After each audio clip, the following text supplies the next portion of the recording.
nero per un po' più corta.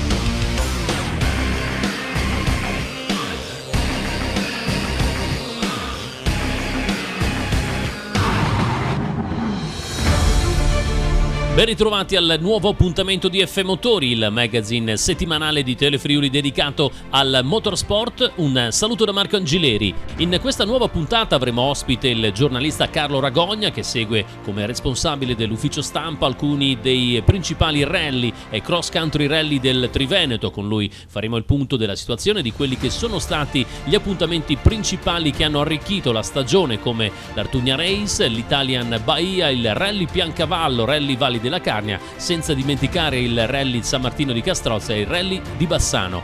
Parlando di futuro con lui, gettando le basi per i calendari 2022, poi l'intervista che abbiamo realizzato ad Andrea Verona, il vicentino campione del mondo enduro in classe 1 e vincitore anche con la nazionale italiana della prestigiosa 6 giorni di enduro, il mondiale per nazionali. La seconda parte è tutta dedicata agli amanti dello Scorpione. Torneremo indietro con le splendide immagini e la lunga intervista a Bruno Dorigo ed il suo straordinario museo dedicato al marchio Abarth a Campagna di Maniago. Buona visione!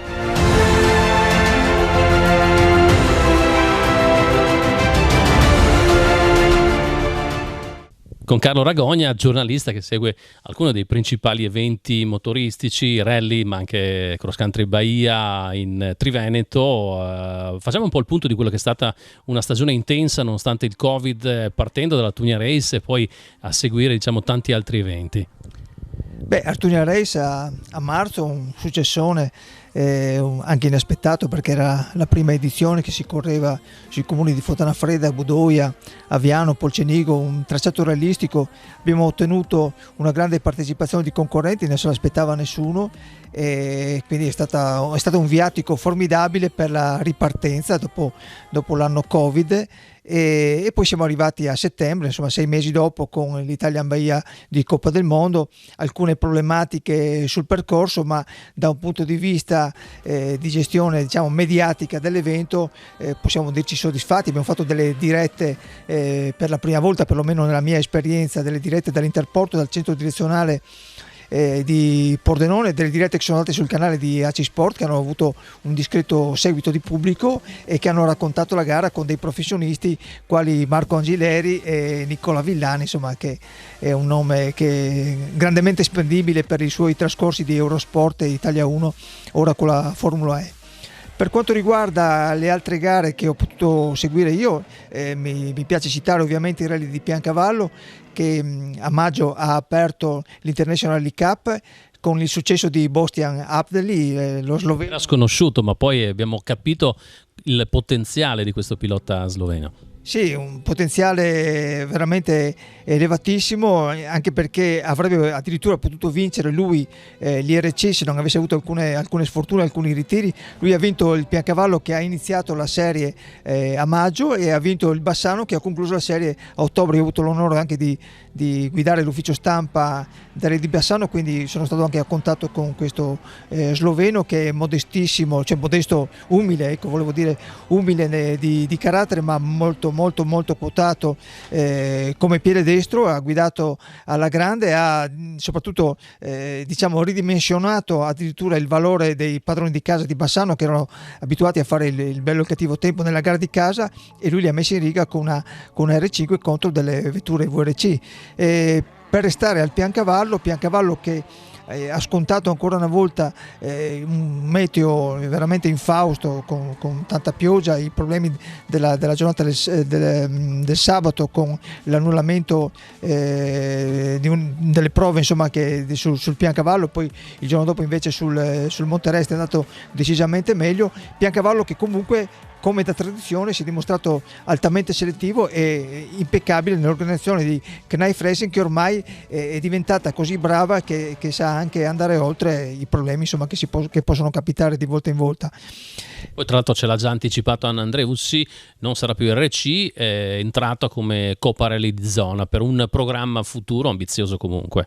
Sì, lo sappiamo, ecco, Knife Racing ha questa ambizione di crescere ancora, la serie privata Pirelli, l'Air International Cup, è stato un ottimo trampolino di lancio per fortificare, diciamo, l'impianto organizzativo, però loro vogliono crescere a livello federale, quindi nel 2022 la gara, come dicevi tu, come ha detto giustamente Anna Andreussi, sarà valida per la Coppa Italia, per la Coppa Pirelli di zona, e se andrà tutto bene c'è l'auspicio, insomma, che possa candidarsi per delle serie più importanti.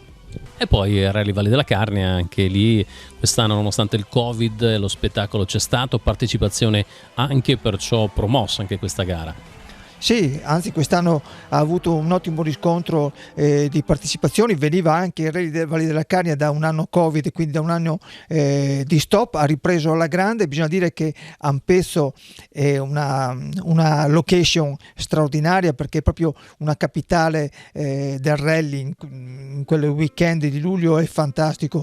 Peccato che anche quest'anno si sia dovuto rinunciare alla prova di Voltois, la prova spettacolo. Io spero che nel 2022 con la pandemia ridimensionata sia possibile rifare la prova spettacolo in paese, perché è un must, è un momento proprio di apoteosi per il pubblico. Valle della Carnia, che ha anche forti ambizioni di crescere, ha delle pagelle entusiastiche per quanto riguarda gli osservatori, insomma, e anche il gradimento da parte dei concorrenti e del pubblico, e Matteo Bearzi e i Carnival Pistons che spingono molto per salire di livello. Vedremo cosa riusciremo a fare, cosa riusciranno a fare nel 2022, ma ci sono le premesse per una crescita ulteriore. Hai parlato di una prova spettacolo importante del Carnia, però non dimentichiamo, tu segui anche il Rally di San Martino, anche lì ce n'è una che fa numeri impressionanti. Sì, sono le prove spettacolo in paese, quelli che qualcuno dice che, insomma, che hanno poco di realistico, però in realtà considerando che sono prove valide per la classifica, quindi sono prove spettacolo, ma che danno dei tempi ovviamente da classifica, sono più corte, servono per avvicinare la gente, servono anche per, nel caso di San Martino e Castrozza, anche per fare quadrare i conti, perché sono prove in cui si paga un biglietto d'ingresso, ma sono calate sul territorio, quindi valorizzano la location, valorizzano il posto, lo fanno vedere anche mediaticamente. San Martino di Castrozza è una situazione fantastica, perché si corre proprio in mezzo alle case, il percorso è proprio cittadino. Invece ad Ampezzo si parte dalla piazza e poi si va verso l'abitato di Voltois, ma anche lì, grazie tra l'altro alle riprese che avete fatto voi con Telefriuli, quindi una diretta della prova speciale, c'è un rimando di attenzioni fantastiche per un pubblico molto più vasto, e si coglie quella che è l'essenza della specialità, quindi i passaggi sui tornanti, i testacoda, insomma le derapate, il controsterzo, quello che poi è la bellezza di questa specialità. Andrea Bibione, innanzitutto da turista dopo la conquista del titolo mondiale. Sì, ciao a tutti, siamo qui a Bibione per l'ultima prova del campionato Triveneto Enduro. Oggi in veste di spettatore, di turista e non di pilota. La mia stagione si è conclusa la scorsa settimana con l'ultima prova del campionato del mondo, quindi adesso un po' di pausa in queste settimane per poi preparare al meglio la prossima stagione. Quindi sono venuto qui a Bibione per vedere i ragazzi andare in moto, perché so che è sempre una bella gara. Ho corso l'anno scorso, ho corso l'anno prima, quindi sono venuto a vedere per guardare un po' i miei amici, gli altri ragazzi che smanettano qui in spiaggia nell'altra prova speciale. Cambiato moto, ti sei riconfermato nonostante non sia stato poi un inizio facilissimo con Gas, però hai preso il volo. Sì, la mia stagione si è conclusa al meglio, diciamo, con la vittoria del campionato del mondo, quindi l'obiettivo che ci eravamo posti io e il team è stato raggiunto. E non è cominciata benissimo con le prime prove di campionato italiano, dove ho faticato un po', però penso sia stato normale, visto che arrivavo da 4 anni con un'altra moto. Ho dovuto abituarmi un po', adattarmi io alla moto e un po' la moto a me nelle prime prove, nel primo periodo dell'anno. però pian pianino con il team, assieme al team, abbiamo fatto un buon lavoro e siamo riusciti a raggiungere un buon equilibrio, un buon compromesso con la moto, e anch'io mi sono adattato abbastanza bene, e è stata una stagione di crescita per arrivare poi alla fine appunto in buona forma alle ultime gare e riuscire a portare a casa il titolo. Per il 2022 quali sono i programmi? Allora, adesso stiamo con il team, stiamo un po' iniziando a programmare la prossima stagione. Ho visto che il campionato del mondo comincerà verso maggio, hanno appena presentato il calendario, quindi c'è abbastanza tempo, e sicuramente adesso un po' di pausa. Poi inizierò la preparazione, e per quanto riguarda la classe, la cilindrata con cui correrò, non lo so ancora, dovremmo discuterla con il team e poi vedremo, si vedrà la prima gara. E poi c'è stato il successo con la nazionale italiana alla 6 giorni, un successo fantastico. Sì, anche quel piccolo capitolo, diciamo, di questa stagione è andato bene. Quelle 2 settimane sono state sono adesso un ottimo ricordo, un ricordo incredibile, dove insieme a Guarneri, Cavallo e Oldrati abbiamo portato l'Italia alla vittoria nel trofeo, e Marco Ritto, Pavoni e Morettini hanno vinto anche il trofeo junior, quindi fatto l'Emplane alla 6 giorni di enduro quest'anno, che si giocava anche in Italia, quindi giocavamo in casa, un successo che non arrivava per l'Italia da un po' di tempo, quindi ottimo per gli appassionati, per il mondo dell'enduro italiano, e contento di aver fatto parte della squadra di questo traguardo, e niente, ci riproveremo comunque il prossimo anno, anche se non giocheremo in casa. Mandiamo un messaggio a un giovane endurista che sicuramente prende te come esempio, partito dal mini enduro, poi una carriera fantastica fino alla conquista del titolo mondiale. Sicuramente deve esserci passione, prima di tutto divertimento, divertirsi sempre, e poi continuare a crederci. Se si vuole raggiungere un obiettivo, continuare a spingere anche se ci sono delle difficoltà, continuare ad andare avanti e crederci e impegnarsi per quello che si vuole raggiungere.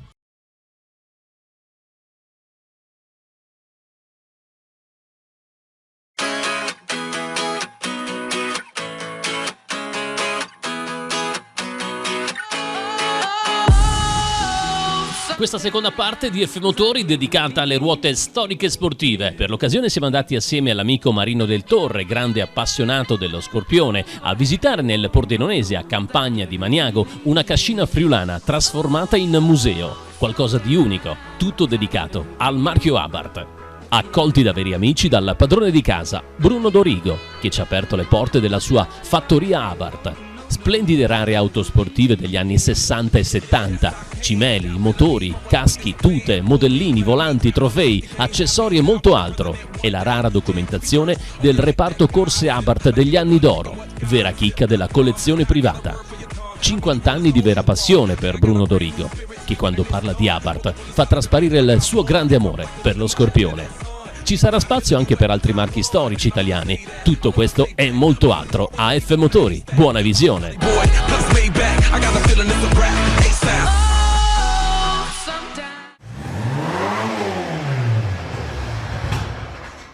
Bruno Dorigo, com'è nata questa grande passione per il marchio Abarth? È nata naturalmente da ragazzo, quando avevo 15-16 anni, vedendo queste macchine con il rumore particolare naturalmente, e poi macchine piccole così, scattanti, così veloci, naturalmente erano macchine da record, macchine che non potevano non piacere, e neanche adesso che ho 72 anni mi piacciono ancora di più, perché pensando a quello che ho visto sulle salite, sulle piste, conoscendo i piloti, e poi tutto il resto della mia vita, la passione per i motori, diciamo, in particolare le Abarth. Una grande passione che poi ti ha permesso piano piano in tanti anni di raccogliere quello che poi è un archivio, sia per quanto riguarda scritto, contratti, ma anche vetture, pezzi di ricambio, motori. Qua da te si respira veramente un'aria di altri tempi, ma soprattutto tanti pezzi che fanno venire in mente i successi Abarth. E naturalmente tanti pezzi Abarth. Abarth, se per me mancherò anch'io, naturalmente è una passione che non, non, non potrò mai lasciarla, mai, proprio nel sangue da ragazzo che poi ti farò vedere i documenti che ho sopra e da lì capisci che veramente era quella. Gli appassionati Abarth qua trovano pane per i loro denti, perché qua c'è tantissimo, soprattutto la grande passione che si respira in una collezione unica. Sì, posso essere molto sincero, ho tanti amici che vengono sempre, naturalmente, non è che vengono una volta, ogni volta che vengono voglio sempre perdere tempo qui dentro, che tante volte dico ma adesso basta che mi stanco anch'io, se no. Naturalmente tanta gente dall'estero mi chiama, giapponesi addirittura, tedeschi, francesi, austriaci che sono stati poco tempo fa, e naturalmente è una passione ormai in tutto il mondo che non tramonterà mai l'Abarth.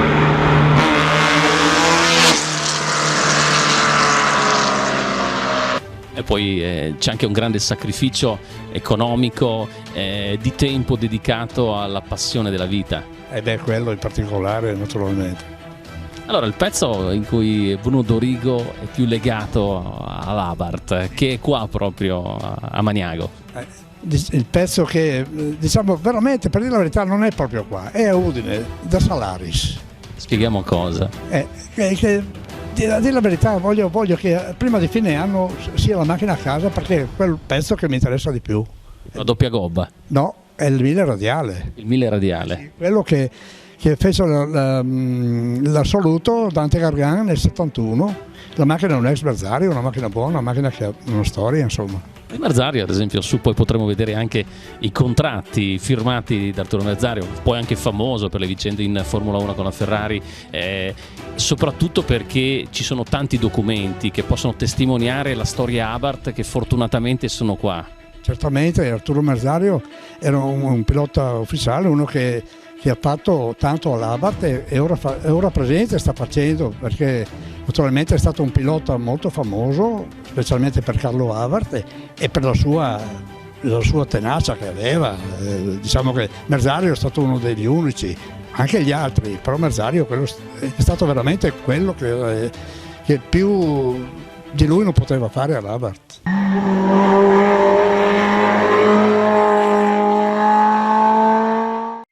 E poi tanti anni alla ricerca di pezzi non è stato semplice, anche perché sei partito proprio da giovane, innamorato dell'Abarth, e da lì hai voluto pezzo dopo pezzo creare una collezione, un museo privato che è uno, a mio avviso, dei punti di riferimento Abarth non solamente in Italia. Ma penso di sì, di essere uno tra i primi come documentazione, grazie a una persona che io non dico mai il nome, ma questa volta mi sento di dirlo, il dottor Giuffre. Lui è il presidente del RIA, che adesso il RIA non esiste più, e mi ha dato in carico una bella gatta da pelare, perché a questo punto mi ha dato una bella responsabilità che io voglio tenere e ricordarlo sempre, perché naturalmente è stato, non so come mai proprio a me mi è toccata questa fortuna, grande fortuna, perché la mia passione è quella lì e basta.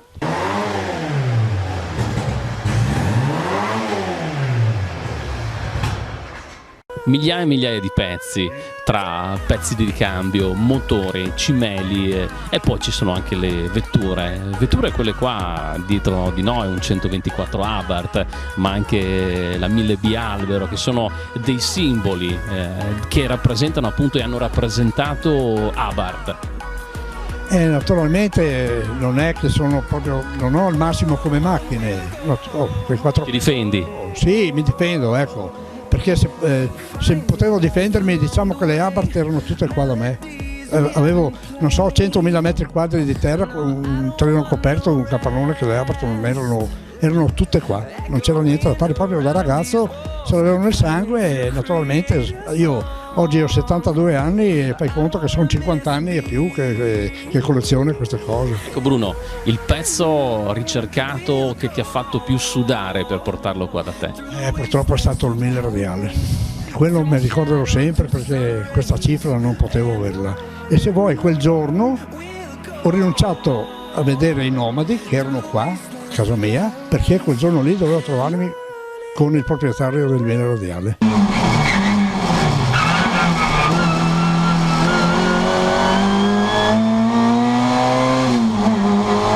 è valsa la pena perché i Nomadi hanno fatto tanti altri concerti poi.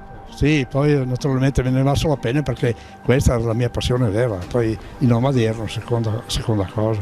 E poi ci sono anche non solo vetture che poi si vedevano per le strade, anche andremo poi a seguirle delle vetture da pista. Sì, ci sono 3 Formula Italia, c'è una Formula 2000 e naturalmente vari pezzi per queste macchine. Sono ancora le Abarth che poi puoi prendere, sono ancora a un prezzo interessante.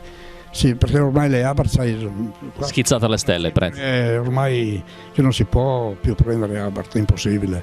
Senti, sono cambiati i tempi, purtroppo gli italiani a quei tempi, anni 60, anni 70, anche anni 80, facevano scuola sia per quanto riguarda le vetture, possiamo citare Lancia, Alfa Romeo, Abarth, Fiat. Adesso tutto è passato, perciò il tuo museo privato ha ancora più significato perché fa vedere che in quegli anni gli italiani facevano scuola non solamente come costruttori. Abarth è stato tra virgolette un intermedio, c'erano anche i carrozzieri che collaboravano con Abarth. Tutto questo ora non c'è più, ma soprattutto questo ha contraddistinto l'industria automobilistica italiana per tanti anni.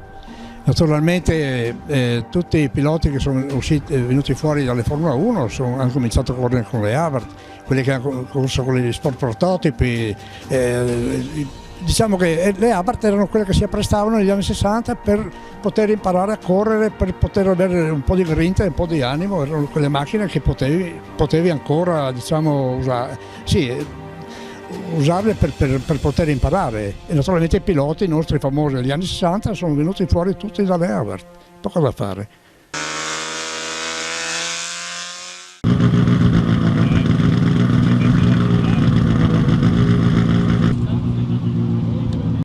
Sulla miraglia possiamo dire questa Ford Fiesta VRC con Roberto Bertoluti, pilota sicuramente da grande esperienza che questa vettura la conosce molto bene. Andiamo.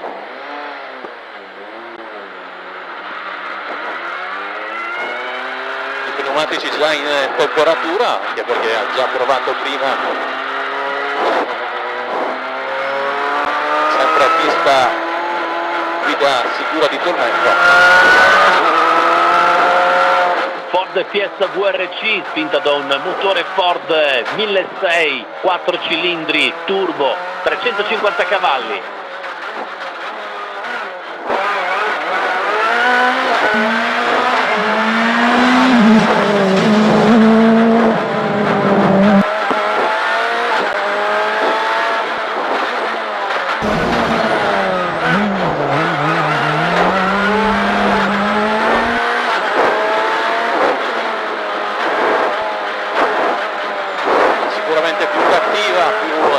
Rispetto alla Skoda Fabia di prima che stiamo provando.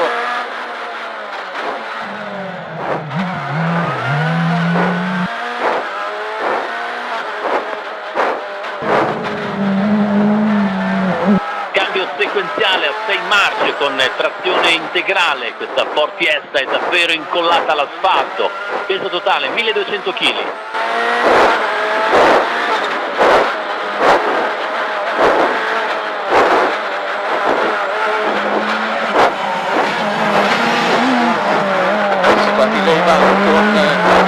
Con Roberto Bertoluti.